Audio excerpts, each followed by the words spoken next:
Evening. We're at the regular city council meeting on Monday, December 13th, 2021 at 7 p.m. I'd like to call the meeting to order. Everybody stand for the Pledge of Allegiance. I pledge allegiance to the flag of the United States of America and to the republic for which it stands, one nation, under God, indivisible, with liberty and justice for all.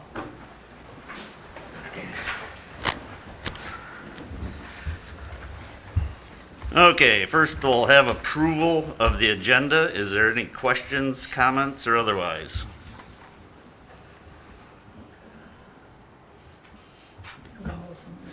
Okay, need a motion? So moved. Second? Okay, we have a motion and a second.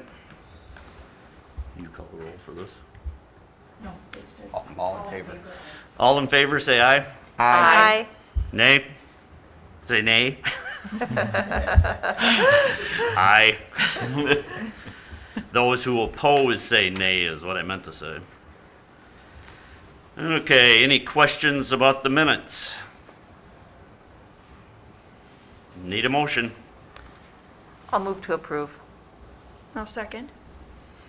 Those who approve say aye. Aye. Okay, number A is scheduling visitors' comments on any agenda item. Is there anybody out there that wants to talk about an agenda item? Don't see any. Anybody want to talk about any general visitors' comments? I see none. Approval of the consent agenda items starts on page 10 and ends on page 39.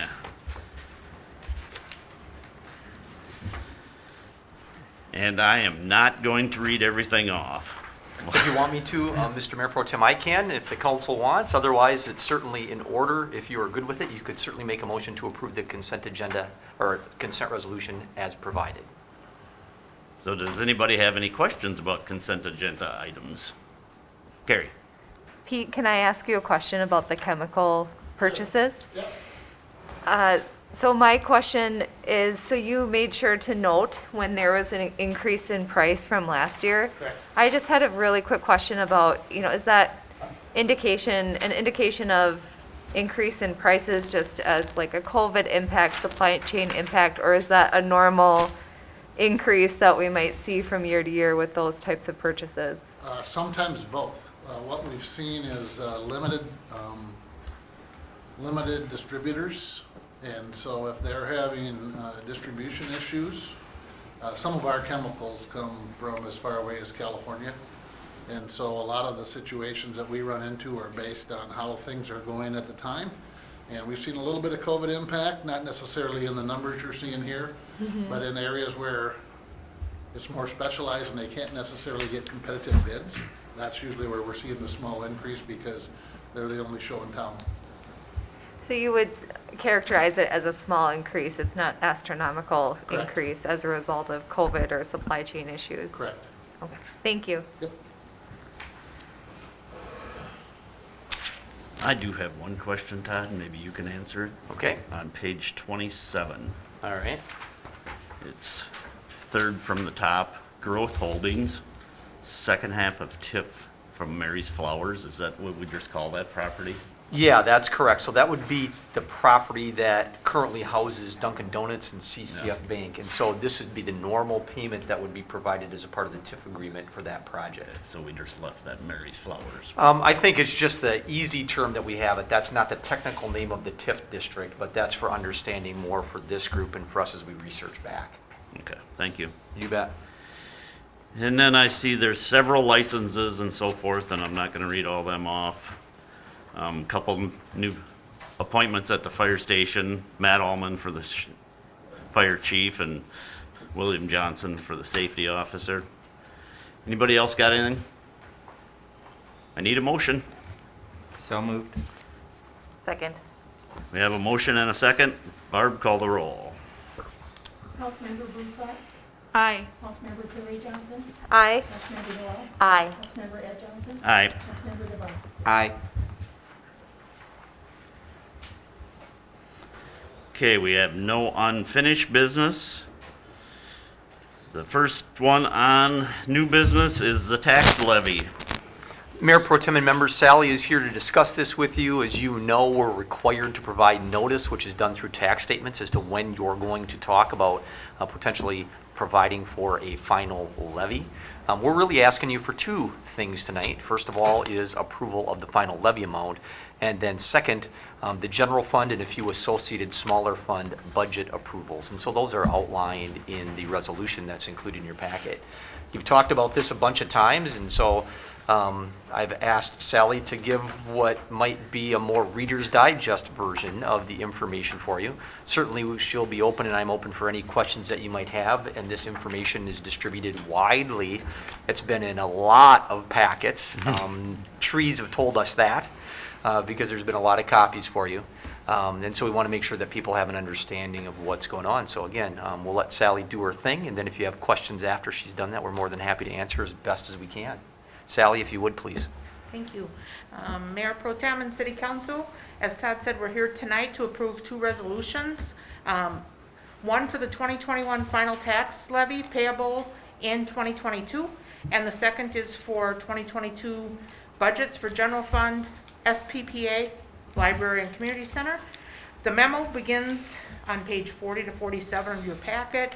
And then pages 48 to 62 are your tables and graphs that we've gone through multiple times. And then the detailed budgets are pages 63 to 138. As we have discussed, the final levy for 2021 certification and payable in 2022 needs to be certified by December 31st, 2021. If not approved tonight, if we have questions or we need to come back, then there will need to be a special meeting, because this will be our last city council, regularly scheduled city council meeting. So if we don't approve it tonight, we'll have to have a special meeting. The levy amount, as you know, cannot be raised from the preliminary amount that was certified on September 13th, 2021 at the city council meeting in the amount of $3,528,430. The projected tax capacity increase from 2020 to 2021 is projected to be $389,198 or 6%, which will generate additional revenue and additional tax of $201,215. This is determined by the county. Since it was since the preliminary levy in September, the final tax capacity increased by $7,762 or 0.01% when we got the final numbers. That's just revaluation, new and improved construction that's been going on in town. The tax levy will increase $195,039 or 5.89% for additional needs. The city property tax levy amount is going to decrease to 51.57 versus 51.57 that was certified at the end of 2020. Roughly a $10,000 change in the levy will adjust the tax rate by 0.16. The general fund budget is found on page 48. The 2022 budget for general fund is not balanced. We're at a net operating loss of $459,123. This is not good or bad. We've just decided we're going to use reserves, and we're in good cash position to be able to use reserves to do this. Reserve fund balances at the end of 2020, the actual reserve fund amount was $485,729 or 53.2%. We budgeted 21 budget to be at 47.6% or $4,265,640. We're projecting right now 2021 to end at $4,923,700 or 55%. Your goal is to be between 35 and 50, so we're above that goal. We've had some revenues that have come in higher than expected for permits and some other things, and we've had less expenses.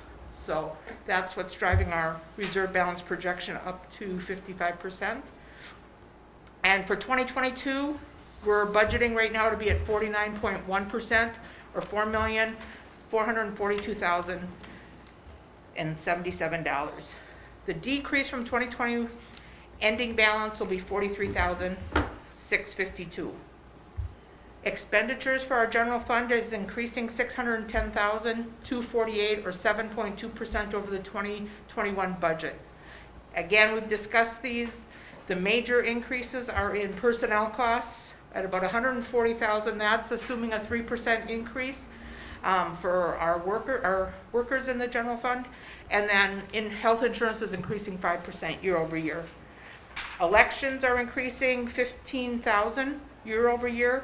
2021, we go in this cycle. 2021 is local elections, school board, and city council.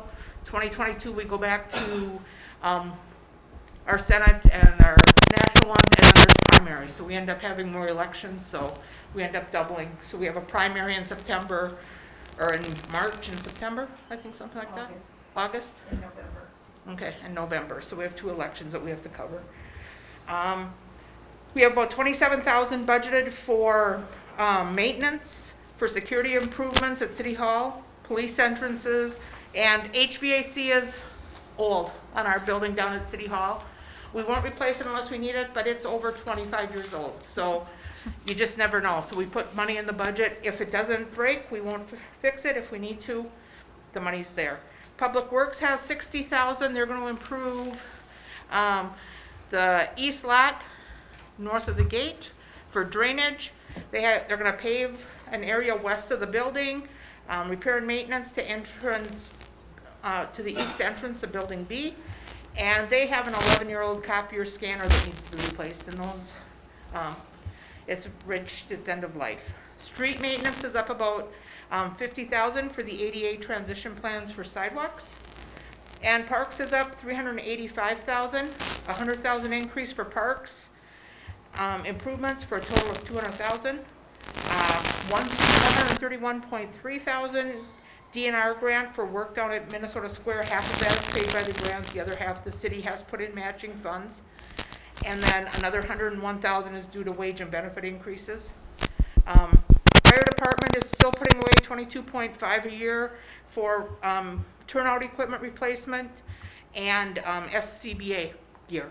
So those, that equipment has a useful life, so we're starting to put away instead of doing a one-time gain for that. So we put away, and hopefully in 15 years when we have to replace it, we'll have at least some of the money, probably not 100% of it, but we'll have some of the money to help, so it isn't a one-time hit. The 2021 expenditures reflect the use of reserves to cover expenses that does not include expenditures for Community Spirit Park. That's in the park fund. After the sale of the ponds in 2021, the balance in the park dedication fund is projected to be at a loss of $50,507. Eventually we'll get to getting that back to break even, but we are putting money into that, and that's what the sale of the ponds out east of town did for us. 2 SROs are budgeted at 70% of wages and benefits for next year. That's up from a 60-40 split. We're up to a 70-30. So we're working with the school on that. There was a slight increase of $29,874 in local government aid to $3,258,290 for 2022.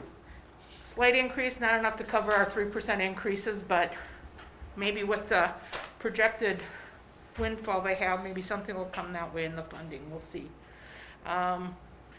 There's no significant changes to training and education. We believe it's important to send our people to training and education.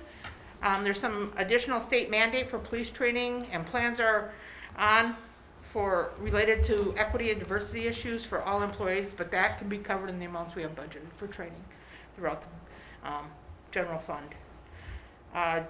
Fire truck grant was not approved again this year. If grant would be received in 2022, we'll use the funds of $86,000 from the reserves for match fund, and then we'll levy in the future. But that'll be if they get the grant. I know the fire department's still applying for funds for the new truck, but we won't do anything until that gets approved. We did find an error back at the goal session with utility costs for pools and parks. We have increased those to be in line with the 2021 projection. year end of about 179,000. So that's what's in that number of spending. Again, the 2022 equipment certificate is listed on pages 43 and 44 of the memo. There's a new squad car for 34,000, a tandem dump truck as a replacement for cities for 250, a Roscoe sweeper for the streets as a replacement for 50,000, a 60,000 5-ton patch trailer for streets, and a $65,000 Cushman infield maintainer for parks. We've talked about all the tools, you know, the enterprise funds, we still transfer 6.5% of their sales to the general fund to cover our employees there. Otherwise, community center, debt is paid in full. It's been paid in full since last year, and that's where we put 100,000. Once that got paid in full, the 100,000 goes to parks to help. When this building was built 20 years ago, we said we would delay some of the park improvements until this building was paid. The other 170 is staying with community center to help with maintenance and improvements here. Again, this is a 20-year-old building. Things start needing some work after 20 years, whether it's a little leak. We don't have major leaks in the roofs, but there's little ones. Again, you have a 20-year-old HVAC system, so we've got money put away to help with that. Otherwise, that is going through the budget, and as I said, operating expenses, again, we're not balanced. Operating expenses are higher than our revenues coming in. General fund summary indicates the fund balance will decrease by $43,652 from the 2020 actual, and reserves will be at 49.1%.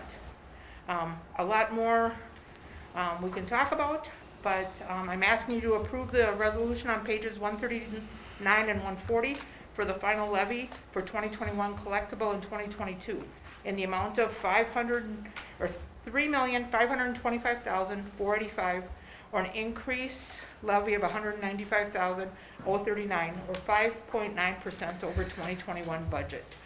And the levy rate would decrease from 51.57 to 51.57. What this means is the average property owner valuation hasn't changed on a $150,000 home. They would see their tax for the city of St. Peter, their portion decreased by $1.67 for tax year 2022. Questions? Yeah, Brett. Just a clarification, because I know there's too many 5s and 7s. I think you meant to say that the rate will decrease from 51.7 to 51.57. Correct. Yep. I would, Mr. Mayor Pro Tem, if I can, I would mention to folks that there is a ton of great information within the packet. There's tables, there's charts, there's graphs, there's memos, there's lots and lots of numbers. So anybody that has interest, we'd really encourage them to take a look at that. And if they have additional questions, call Sally or myself, and we're happy to answer questions as best as we can. But our goal here is, in asking for the levy and the budget approval, is this is really a work plan. And our job is to take the work plan that you have in place, the priorities that you set, and put numbers to that, put estimates to that. And that's what's gone on since we really started this process from a staff perspective in June, from a council perspective in early August. And so again, lots and lots of information, more than just a few minutes that Sally has talked about here. But we do have resolutions within your packet. Sally, the first one I think is on 139, Yep, adopting the levy. Yep. Anybody got any questions? Again, we've worked on it at several meetings, so, but here's your last, Shana. Yeah, I just want to clarify one thing for people who are watching at home and may not have the full packet in front of them. The school contribution to the school resource officers is what increased to 70%. It had formerly been at 60. Yeah, it's correct in the packet, and you didn't misspeak, but I thought it might not be clear to people who didn't have the packet in front of them. Yep. Yep. We're on a 70-30 split. Yep. Brad? I just want to say thank you to Sally. You've given this presentation multiple times since the August goal session. Sometimes with criticism. Okay. But I appreciate you taking all the feedback and all the work you put into it to do it and come forward each time with this presentation. You've done a great job. Thank you. Okay, if no further questions, we need a motion. So moved? I'll second. Barbara, call the roll. Councilmember Carrie Johnson, Aye. Councilmember Noel, Aye. Councilmember Ed Johnson, Aye. Councilmember DeVos, Aye. Councilmember Ruth Beck. Aye. Okay, and then we are also asking for the approval of the resolution on page 141, which is approving the general funds, special revenue funds, debt service funds, and capital funds for 2022, which again, as Todd said, gives the management team their direction on how to manage to these numbers going forward. Question? Questions? Anybody got any questions? Comments? Need a motion? I'll make a motion to approve. Second. We have a motion and a second. Call the roll, Barb. Councilmember Noel, Aye. Councilmember Ed Johnson. Aye. Councilmember DeVos, Aye. Councilmember Ruth Beck, Aye. Councilmember Carrie Johnson. Aye. Thank you. Thanks, Sally. Okay, next we have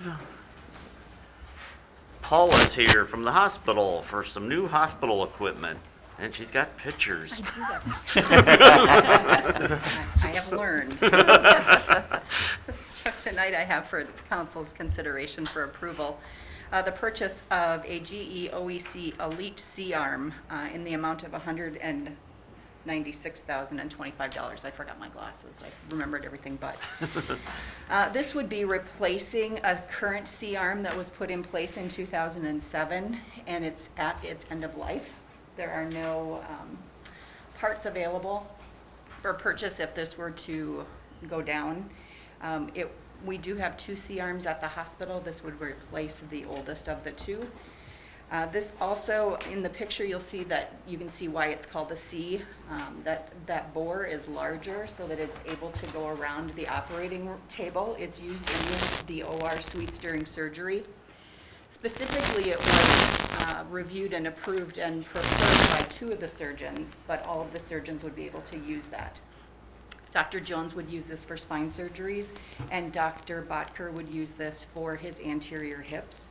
It allows a couple of things for safety. One, it would allow pictures of both hips at the same time for Dr. Botker's patients, and then for Dr. Jones's patients, it slides underneath the table, and the foot of the table is able to stay more stable while there's some movement on the top, which makes it safer and not have to move the surgeon around to get the equipment in. This piece of equipment would be purchased with Rivers Edge Hospital cash, and it has been recommended by the hospital commission. Any questions for Paula? Paula, did the previous equipment, did it have that feature where it can provide images of both hips at the same time, or is this an upgrade? It has not. This is an upgrade. It's a larger bore on that C, so the current piece is smaller C, so it does not reach both at the same time. Thank you. Hey Paula, I just noticed here that it says there's a 1-year warranty, and I'm wondering if with such a big piece, expensive piece of equipment, if it doesn't come with an option for an extended warranty on something like this. So typically what we do with our pieces of equipment, we use the manufacturer warranty, and then we have a biomed company that we contract with for the remainder of any warranty work. Life of Yep, the yep. equipment. Okay, So thank we you. just extend that, and our biomed group takes that on. Okay, thanks. Mhm. Okay, if there's no further questions, I need a motion. So moved? A second. We have a motion and a second. Barb, call the roll. Councilmember Ed Johnson, Aye. Councilmember DeVos, Aye. Councilmember Ruth Beck, Aye. Councilmember Carrie Johnson, Aye. Councilmember Noel. Aye. Thank you very much. Thanks, Paula. Okay, next on the list is an interior easement vacation request at Windsor Lane, pages 45 to 49. Mayor and members, this information is included in your packet starting on page 145. This is a vacation request for of an easement for an interior easement. The mayor mentioned the addresses, I think. It's 1642 and 1646. In the past, we've utilized this same type of process, so this is not new for the council. This isn't setting precedent. You've done this in the past under very specific circumstances, which this does meet those circumstances. I can go through that list if you'd like, but generally I think it's important to understand that the goal is that these two lots would be developed as one, and the easement would not provide that to happen effectively. And generally that easement is in place for the provision of utilities, and in most instances, especially in our newer developments, this is where stormwater travels around buildings or around homes and garages. And so as there's one building across the two lots, this easement is no longer necessary. There's information included in your packet. It's important to note too, the planning and zoning has recommended your approval. I think on page 148 within your packet is the best image, I think, that shows what the vacation of this easement would look like. So let me get to that as a part of the packet here. It shows it in that crosshatch area on the upper or the middle left-hand side of the screen. The resolution providing for the vacation of this interior easement is on page 149. Any questions for Todd? Brett? So for anyone who's watching, I think it should be pointed out that the reason why this is necessary is the house will actually be straddling the property line. So it's not like people are just going to have one extra large lot. That's need it correct. in order for it to actually straddle the property line. That's one of the criteria that generally we require. Yep. Yep. Any other questions? Sharon? It's not so much a question, just point out there's a stray capital D in the first line of the, you already got it? Thank you. Okay, we need a motion then. So moved. Second. We have a motion and a second. Barbara, you can call the roll. Councilmember DeVos, Aye. Councilmember Bruflat, Aye. Councilmember Gary Johnson, Aye. Councilmember Noel, Aye. Councilmember Ed Johnson. Aye. Next is a telecommuter forward application. Yeah, so Mayor and members, this is a telecommuter forward application resolution. So this comes to you in a couple of different ways. A little while back, the state of Minnesota, through its Office of Broadband, developed what one might call a certification process, very similar to what cities used to undertake with star cities and other things. And part of the goal of this is to promote opportunity, in this instance, for telecommuting within communities and meeting certain standards, which you meet all those standards. The reason that this comes to you before tonight is some discussion at the staff level and certainly at RETA. You're a member of RETA, the Regional Economic Development Alliance, and it's been discussed at their meetings and among their staff. And it's the hope of RETA that we would apply as a region. Now, to be clear, you do not have to do that, but from a RETA perspective, and I think certainly from our perspective, staff perspective in St. Peter, there are some advantages in applying with the larger group and ensuring that our region gets more focus relative to telecommuting. And so the resolution provides for that joint application through RETA with the other members. I think it's important to note too that any marketing and other kind of focus issues flow through RETA. This is not dissimilar to what we see now, and it doesn't eliminate any obligation that we have to talk to people about this or provide information related to what we have in the ground or what is coming in the future in the ground for technology. But I think it certainly provides a brighter light on our area than we would just as St. Peter on our own. And so that's the theory behind this. Again, you wouldn't have to apply with RETA. You could certainly apply on your own, but our recommendation is that you work with the other members of RETA to provide for this application. One last note is that as the legislation and the rules were developed around this, it was really developed to be a city-by-city basis. And so this is very unique in a number of communities applying together, and we're very confident that the Office of Broadband will look favorably upon the application that might be submitted. The resolution for this is included on page 152, Mr. Mayor Pro Tem. Any questions for Todd? Okay. I don't have a question, but I serve on the RETA board, and I just wanted to mention that as of the last meeting, which was last week, no other communities have signed up, primarily because North Mankato and Mankato are doing more research for other larger communities that have signed on.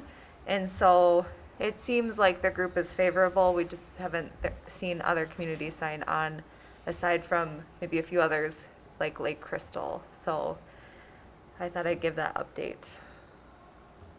Any other questions? Otherwise, the resolution is on page 152. I'll need a motion. So moved. Second? We have a motion and a second. Barbara, you can call the roll. Councilmember Bruflat. Aye. Councilmember Gary Johnson. Aye. Councilmember Noel. Aye. Councilmember Ed Johnson. Aye. Councilmember DeVos. Aye. It is approved. Next on the new business, we got right-of-way use license for the American Legion post. Todd, I think it's you. Yep, this one's me, Mr. Mayor Pro Tem, and members. The information starts on page 153. I think all of you were available at a workshop, now maybe it's a couple of months ago, give or take a little bit, by Eagle Scout Hickey, who was working with the American Legion to provide for, I guess what one would consider a used flag drop box located just outside the Legion. This happens to be, the Legion of course is located at 3rd and Nassau, but this is on the Nassau side, very near the flagpole. There's some information, a great picture without and with on page 154 and 155 within your packet. Let me get there on my computer screen here, and so other people might be able to see what we're talking about. At the time, Scout Hickey provided information to you, and the council said, God, that sounds like a great idea. It's an opportunity for people who need to dispose of flags to ensure that they get to the Legion, who on a yearly basis, or just about, they might do it a couple times a year depending on the number that they have, provide for the appropriate disposal of flags, which is an important part of flag etiquette. And so it was decided that Scout Hickey could move forward, and so now you see here a completed version that's hooked onto the wall or connected to the wall of the Legion, south side of the Legion. As a council in the past, you have provided opportunity for folks to use your right-of-way. In this instance, on Nassau Street, the right-of-way goes right up to the face of the building, really on both sides of the street there. And so this overhangs that area, as does the flagpole that's there. And so the appropriate document that we've used, or agreement that we've used, is indicated or is provided for you on page 156, and that's a license that the template for this has been drawn up by your city attorney a number of years ago, and again, you've used it in another maybe a half a dozen, maybe slightly more than that locations. One thing that I think is of import is that the Legion has looked at this as well, and although some might voice a concern about flag etiquette and utilization of the symbols there as being appropriate or not, I did speak with the commander of the Legion who said they had reviewed that and felt very comfortable with the way that the box is adorned or painted right now. And so with that, since this is ultimately owned not by Scout Hickey, but by the Legion, the license therefore is with the Legion. As a part of that, they're required to provide the appropriate amount of insurance, which today is $1.5 million. You've heard that many times before. And so we believe that I know that they have believed that it's appropriate. They would sign this agreement that's located on page 156, 157, and page 158 that allows for this to occur, ensures that they help provide for the insurance that's necessary and anything else that takes place relative to this. So the resolution on page 160 provides approval to enter into that agreement. Any questions for Todd? Looks like we're good. Okay, the resolution's on 160. I need a motion. I'll move to approve. Second. It's been motioned and it's been moved and seconded, and Barbara, call the roll. Councilmember Gary Johnson. Aye. Councilmember Noel. Aye. Councilmember Ed Johnson. Aye. Councilmember DeVos. Aye. Councilmember Bruflat. Aye. Next is North 4th Street project.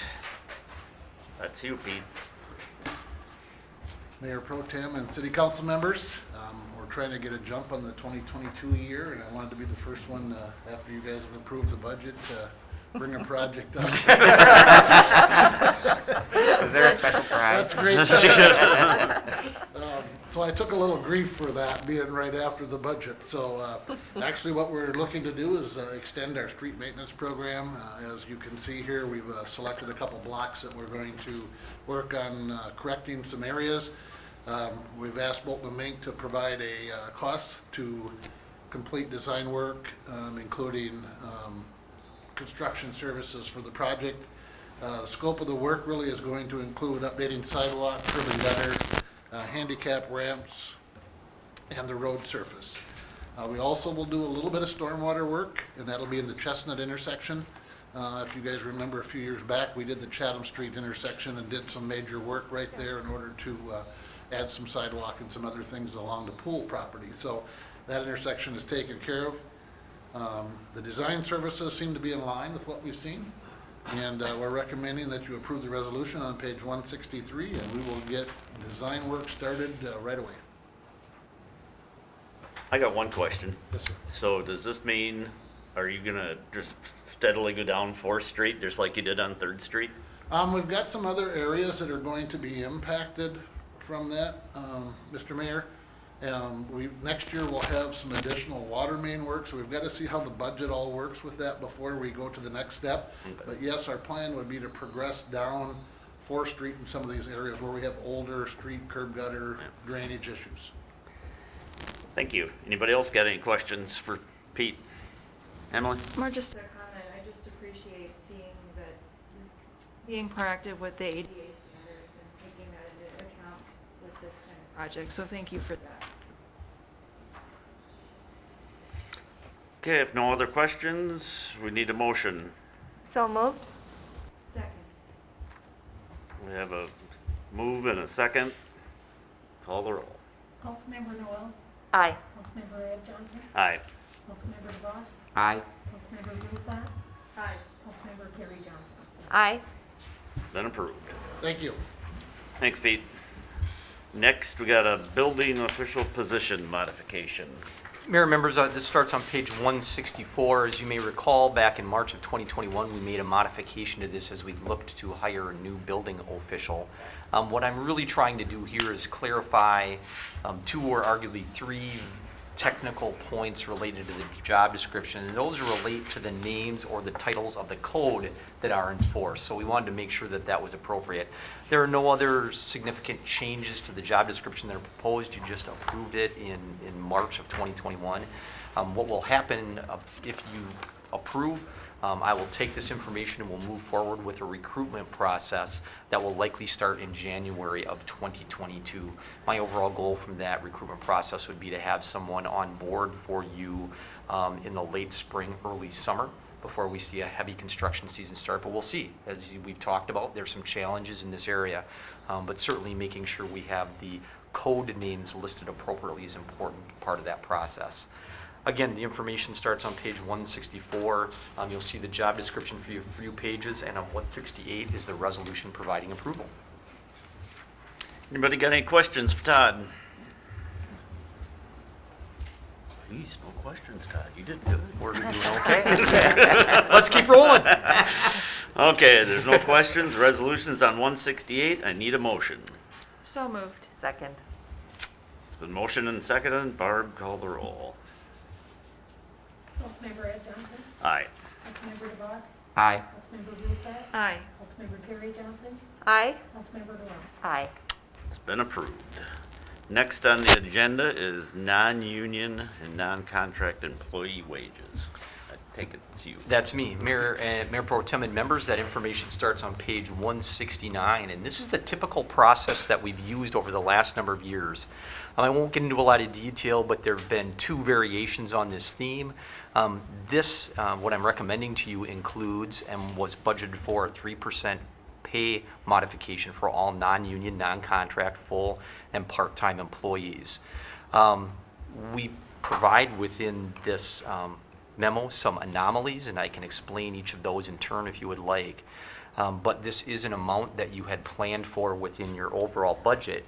I think it's important to note that this is provided to you and recommended to you based on a Minnesota, a St. Peter, a nationwide backdrop of lots of upward pressure on salary and wages, especially, at least from my perspective, in the municipal area, specifically related to St. Peter in 2 primary areas, one of which is those entry-level positions, technical positions that we see, and then in some of the management positions that we have. I've spent more time this year reviewing data from MMUA, the League of Minnesota Cities, Indeed, all kinds of different data points relative to this. And I've looked at this in really a very specific ways related to jobs that have very similar private sector counterparts, and some positions that we have that there really isn't an analogous position in the private sector, and so that has an impact here as well too. So I want you to be aware of that.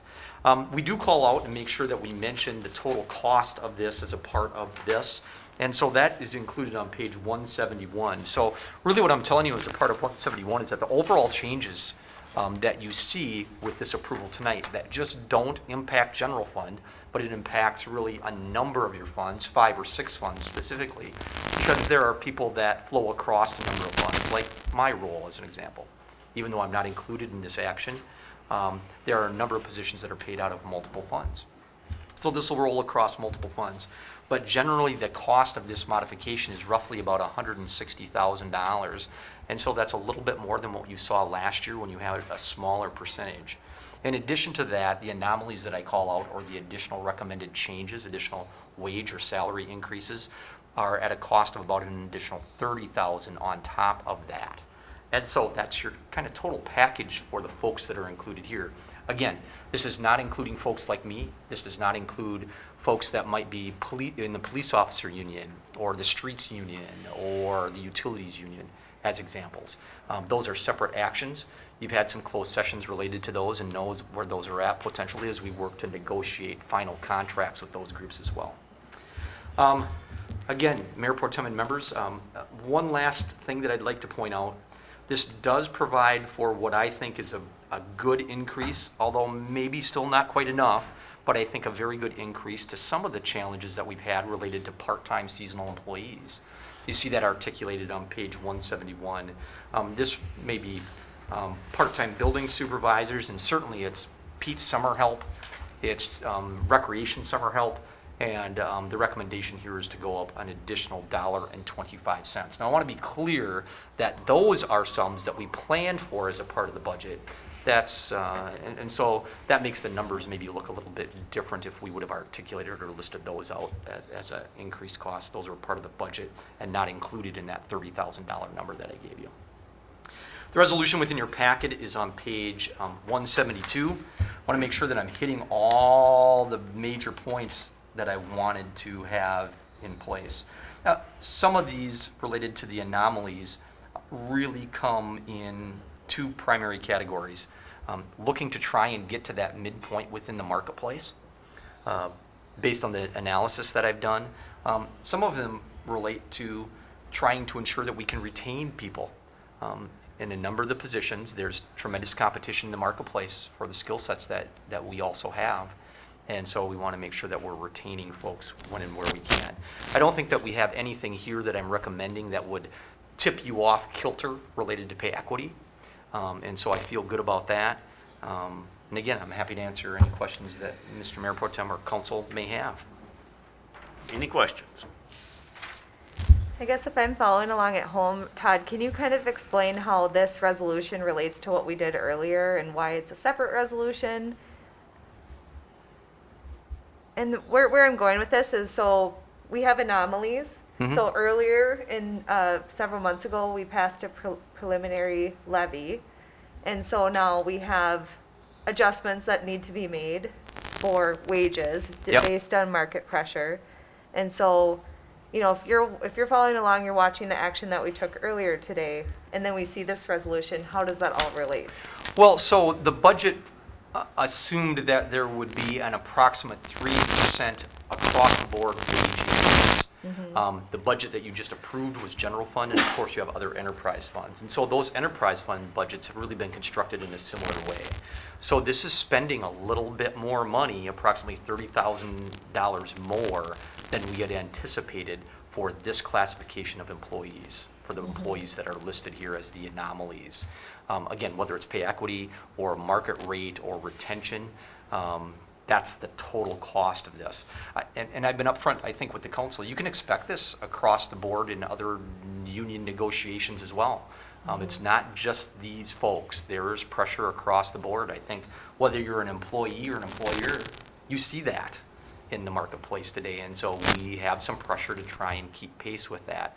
One other kind of overarching thing, if I can stray from the question just for a moment, is that the council has long held, not just this council, but previous councils have long held that we don't really want to hold somebody hostage because of their proximity, because they might live in our community. In other words, pay them less because they're here. And so we do take a look at ensuring that as we see employees that go up in seniority, that we try and move them towards the midpoint as best we can. That's as an effort in two primary ways: to retain them, that's the number one, but number two is so that when we have a vacancy, when someone retires or moves on to some other profession or do something different, that we're not so far out of the marketplace that the increase that we have to make is substantial. If we have a great employee that's getting paid X right now, we should try and compensate them appropriately in the marketplace so that when we are not together anymore, they weren't treated substantially less financially than someone new we might have to hire that's new to our system, new to our community, may not have developed all the skill sets and that transition from employees that have been with you for a long time to new employees. Yeah, I just felt like that was important to just kind of clarify if you're following along at home. And I think just even several months ago, the market has changed so significantly that having to be flexible is sort of a necessity. There was an NPR story recently just on city employees retention and challenges with recruitment. And so it's just a prevalent issue right now, and something that we have to keep an eye on. So thank you for being transparent along the way, and we have talked about this a lot in workshops and at the goal session and now. I do think it's important to note order of magnitude here as we move forward. We are talking an additional $30,000 on an $8+ million budget. Not that that's not a lot of money. It's a lot of money, but I think it's important. We've talked very often, and I visited with other councils about this. It's great to have a nice new plow truck. It's great to have nice streets. It's great to have great park facilities and all those things, but they don't stay very great very long if you don't have the right people to take care of them or manage them or run them or make it go or fix it. And so it's important that we stay as close as we can to the marketplace and in the areas that we can identify reasonably and rationally. Any other questions? Seeing no more questions, we need a motion. I'll make a motion to approve. I will second. I have a motion and a second. Barbara, call the roll. Councilmember DeVos? Aye. Councilmember Bruflat? Aye. Councilmember Carrie Johnson? Aye. Councilmember Noel? Aye. Councilmember Ed Johnson? Aye. Next, we have the city administrator contract, and Jim, I take it that's you. Yes, this happens once a year. We get together for a number of different workshops. We review Todd's status. We work on a evaluation, and we make a recommendation. And Todd and I have talked about it. The council thought the 3% increase that the non-union employees are getting would be a fair increase for him, and Todd's accepted that. We always look through a kind of a year in review of accomplishments the city's done, and overall it's been a real hard year. This COVID thing has not been easy. Meeting everybody's go to meeting has not been easy, but with all that said and done, we as a council and under Todd's leadership have really accomplished quite a bit. We continue to see a cooperative agreement with Pete and the school, getting the school and park facilities working together so they look consistent. Continue to work with Gus Davis at Regional Treatment Center in Nicollet County. Been a little slow, but we have continued to sell lots at Traverse Green, continue to develop that. Probably one of the biggest things this year that we've accomplished is the Traverse Green Apartments, which from all reports turned out very well. And that had a lot of stuff that the city had to do. We had to annex property to get in the city limits. We needed to go through a condemnation action to acquire property for extension of Clark Street. Another successful project was the conversion of the gravel roadway on North 3rd Street north of Julian with curb and gutter and better drainage. And again, he did a good job in managing virtual meetings. The Kingpin demolition and hazardous building. Having a new police chief for the first time in 20 years was an accomplishment. We sold the creamery to Cambria, and we've obtained several grants to do roundabouts both at Sunrise and Broadway and Old Minnesota and St. Julian, and also converting Township Road 361 to a city street. Those projects will now commence the next year or two. Another big deal was getting a sales tax approved for the fire hall. Huge accomplishment, and we finally got some development in Parking Lot 5. So the city has accomplished a lot, and I think Todd's leadership has been a main part of that. And so I think it's appropriate to accept a new contract, extend them for a year. I think at the end of the day, in all the workshops we had, the council was basically appreciative of Todd's efforts, and hopefully he wanted him to stay. So I'd stand for any questions if any member has. Anybody got any questions? May I make a comment? Yes, you can. All right. Well, this lists the accomplishments, which are many.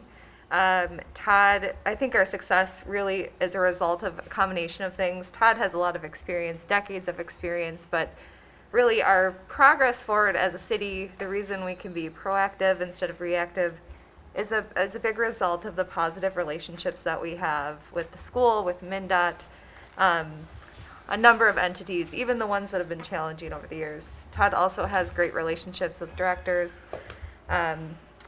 internal city folk, and outside of St. Peter too. And so I think that's wonderful that we have Todd with his experience, not only that, but just his ability to establish positive relationships helps us move forward, because we can get things done. If we don't get a grant the first year, we go after it the next year. There's just so many great things we could say about you, Todd, but I just wanted to say thank you, and I appreciate your ability to foster those relationships that help us move forward. I would also like to thank you, Todd. Mayor Pro Tem and members, thanks. Before you take action, this is a team sport. There's nothing that's on this list that's done by one person at all. It's a team sport. And so if you think about it like a baseball team or a football team or any other team that you've been a part of, different players play different roles. And I'm very fortunate in my family, and I've been honored to remain in St. Peter and been part of that. And if you use a football analogy, once in a while I get to say hut. Right? And we go forward, and so that's great. But it is a great team, and you keep that team going by some of the actions like you just took a few minutes ago, and making those things move forward. Having a council that is interested in being proactive and can have a little bit of fun in doing that, make a big difference in the positivity that can be brought to all of these other meetings that build relationship. And so I can't oversell that enough to you. And that's very significant. So, anyway. I give you good credit for all your patience you had during the virtual meetings. Because on some of them, it was like 2 minutes of 7, and you didn't have, nothing was working. It's great to have a mask sometimes because you can't see me biting my tongue. So, Brad, Well, I was just going to say, Todd, I had raised the option of sending you an invoice, but Jim said contractually we couldn't. So then we settled on this. But Thank you. I would like to say yeah, it was a job well done this year. There were a lot of challenges, and we came out well from them. So. Shannon.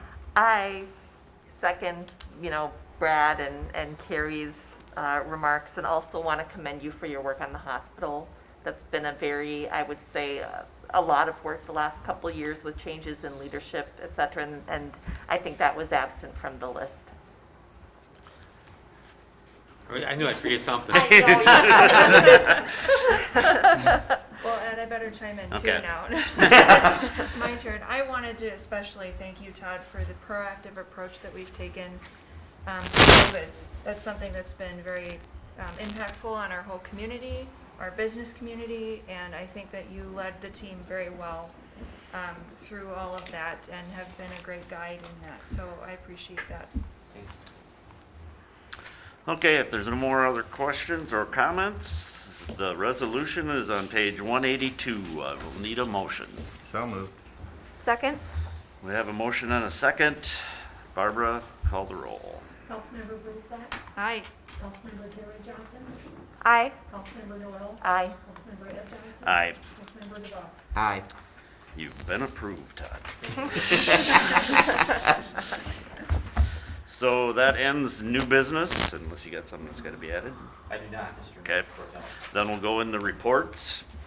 My reports, I didn't know I was going to be mayor until a little bit ago, but my one report is I'm also on the fire department. Got lucky enough to ride around on a fire truck for 2.5 hours playing Santa Claus the other night. And it was really cold, but it was fun. We had a fair, it wasn't as good a turnout as it was last year, but there was a lot of kids standing by the front door waving this time, so that's all I got. All right, Mayor and members, if I could, I'll move on to my reports. The first one is Placards and Parks. I wanted to mention that this specifically relates to a couple of different things. First of all, we've seen over the last year or so more and more notices, whether it's a garage sale or a lost dog being put in the parks. But the reason I bring this up tonight is specifically a few weeks back, there was some racist and anti-Semitic posters that were put up in Minnesota Square Park. And so those were taken down very promptly by the police department. And so that we were very grateful that someone in the neighborhood noticed someone putting them up and was able to make a call. And so we're really saddened by that within our community, and there is an investigation going on, so I can't speak a lot to that. But I wanted to make you aware of that, and that really isn't something that within a community that prides itself on being welcoming to all and treating everyone in the community like a neighbor, that's good, right? It's a hard thing to talk about, but certainly it's something that we don't want to see within our community. There were 3 or 4 placards put up, mostly along Highway 169, a couple of light poles and on a couple of light poles, and then in that area near what we call the kiosk area there that's just off the sidewalk. So again, there's an active investigation, but wanted to be aware of that and say that that just isn't activity that's tolerated within our community. And the investigation is going on, and if there's an opportunity to prosecute, whether it's vandalism or whatever, we'll let the attorneys work that out. Certainly we're working towards the bottom of that. So again, thanks for people watching out for that. And we want to make sure people know that's not something that we tolerate within St. Pete. That's not how you treat people that live in your community like a friend or a neighbor. The next one that I have is Minnesota River Valley Transit Fair. We talked about this one a little bit in the past. I just wanted to make sure that the council was aware of the community at large that transit fairs are coming back after about a 20-some month hiatus. Transit has been free for the last 20+ months due to additional federal and state funding.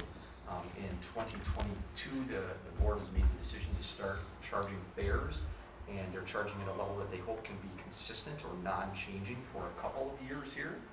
And as you know, generally transit is funded by the feds in the state at about 80%, and the locality needs to come up with about 20%.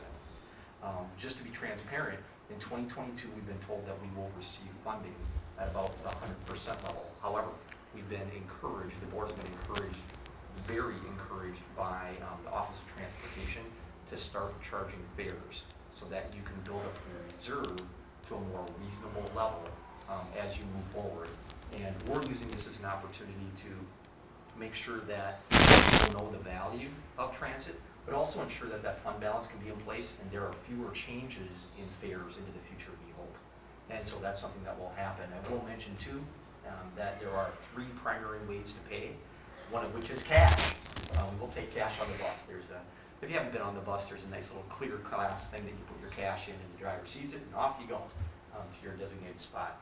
We're also encouraging a new thing that we have, which is called Easy Pay, which allows people to go online on an account. And for the vast majority of our riders, there's already an account established with them. If they've called in for rides in the past, we collect that data. We're required to collect that data. So there's an opportunity for them to pay for a ride. Say, put $20 from their debit card into their account. Then when they get on the bus, well, the bus driver says, well, Ed, that's you, bing, and it just takes it from your account. So you don't have to carry cash, you don't have to carry some device, you don't have to carry a little swipey tag or anything.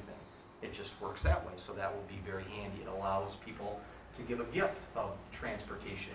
Or as an example that I've used in the past, maybe, someone lives in the Twin Cities and they want to make sure that their mom can use transit to get to the hairdresser, so they can buy passes for their mom to get to the hairdresser. So we hope that that's very convenient. So that's the third way it can be done kind of remotely, and we appreciate that. So if people have questions, please let us know.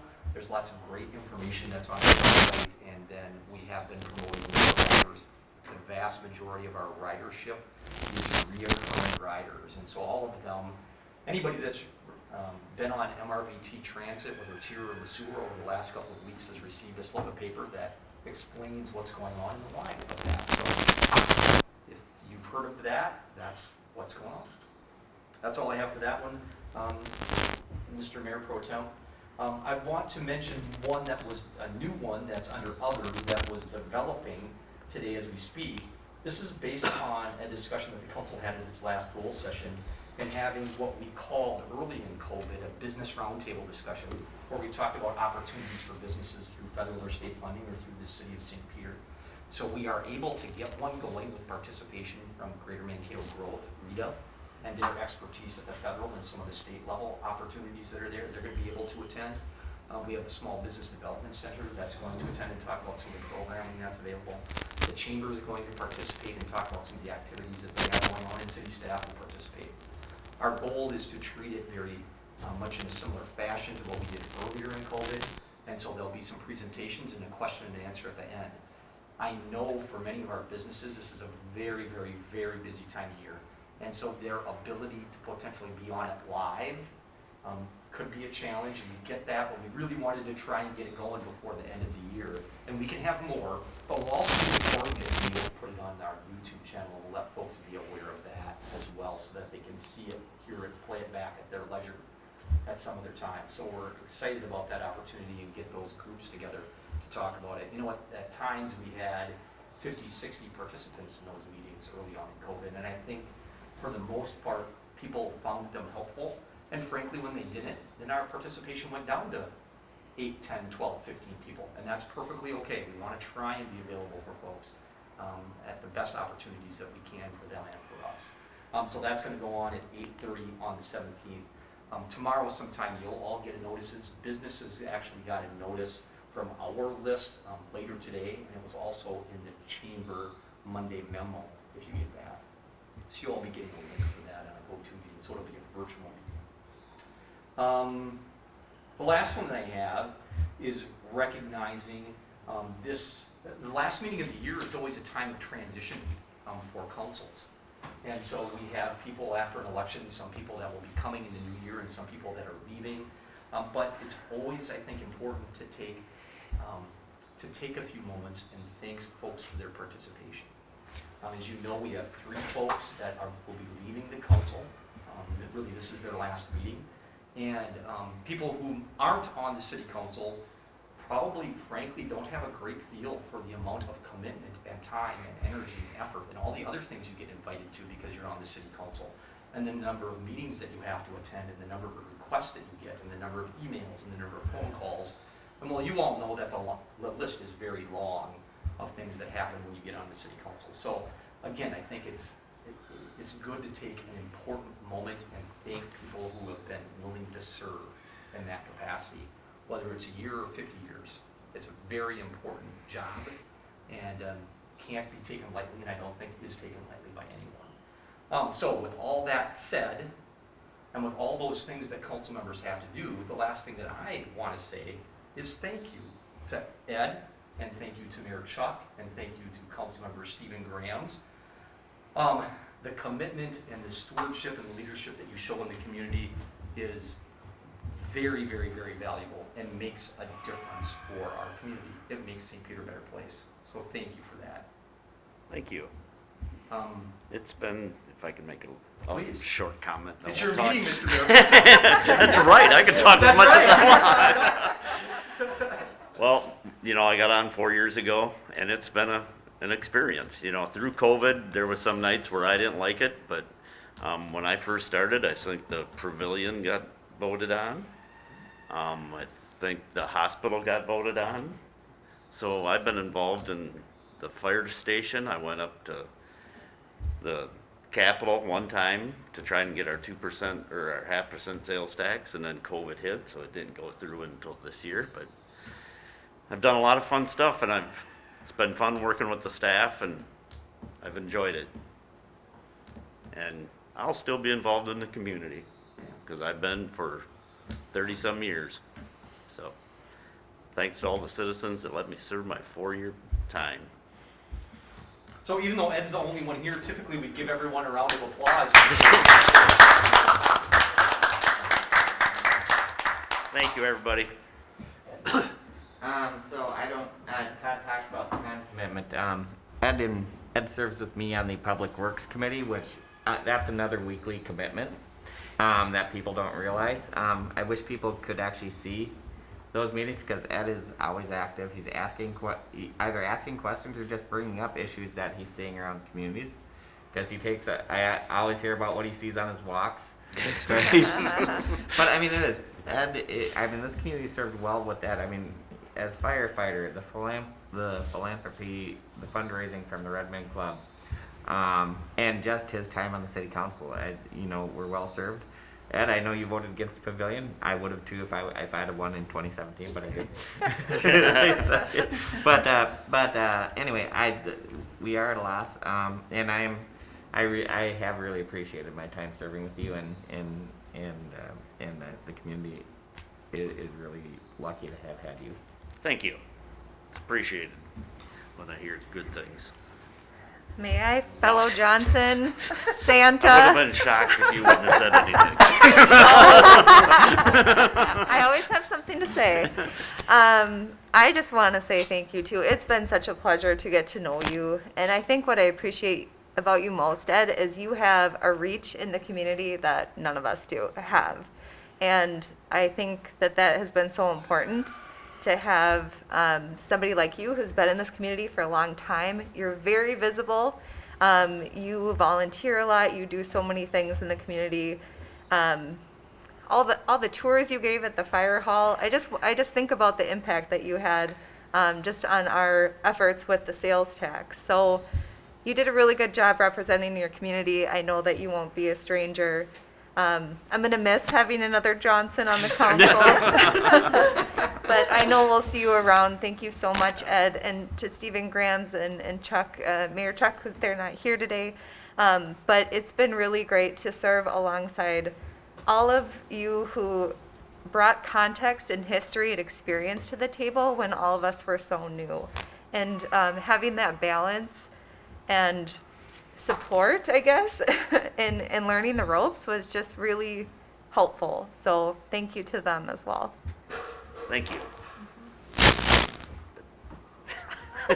I'll just say that I have appreciated also your experience, your good humor in meetings, and I've enjoyed getting to know you. I'm sorry we won't be working together in the future, but I'm sure we'll stay in touch as you will stay involved in the community, I'm sure. You know where to find me. I do. But thanks, everyone, for your comments. Mayor Pro Tem, we have a couple more things to do before we wrap up the evening. I just want to make a comment on, I was wanting people to talk about Ed. I want to make some comments on Stephen Grams as well. I think Steve, he and I had some great bantering back and forth, particularly during those virtual meetings. I think the city was really served well by him. For the challenges it took for him to get here, with his mobility issues and his background and his knowledge of just accessibility and what he was able to bring to the table to help push accessibility issues here. We didn't always agree, but I always enjoyed seeing him and his good humor, and I will miss him as well. So. Todd, how many years did Steve serve? Oh, I might have to turn to Barbara to see. I think it was 8. 8. Yeah, I believe it would be 8. Yeah. As we've talked about many times, it takes a lot of courage to put your $5 down and run for office, win whether you lose. It takes a lot of courage to do that, and there's a lot of work ahead. So, again, thanks to all the members that are leaving us, and we'll welcome the new members in January when they come forward. And now I got Monday nights off. There you go. How does Christy feel about that? Well, she's probably undecided, but All right, Mr. Mayor Pro Tem, we still have some business to do. Okay. The first thing that I have for you here is asking for an executive session. The resolution's on page 183. This is under Minnesota Statute 13D.05. We've received an offer for purchase on some city-owned property located at 213 West Nassau. Under the state statute, you're allowed to talk about this privately because real estate is unique and the law, the rules provide for that opportunity. I plan to not come back into session, but to do one thing, which is to adjourn. I do not anticipate any additional action on this. The goal of the closed session is to give you information and for you to give staff direction relative to any potential transaction that may or may not occur. Again, the resolution's on page 183. we stay in here. We will be going down to the Traverse to Sioux room for that closed session. Okay, as Todd said, the resolution's on page 183. I will need a motion if nobody has any questions. So moved. Second. Motioned and seconded. Barbara, call the roll. Councilmember Carrie Johnson, Aye. Councilmember Noel, Aye. Councilmember Ed Johnson, Aye. Councilmember DeBock, Aye. Councilmember Bouchard. Aye. All right, I think it's appropriate to say that we stand in recess and will only come back to provide for an adjournment of the meeting.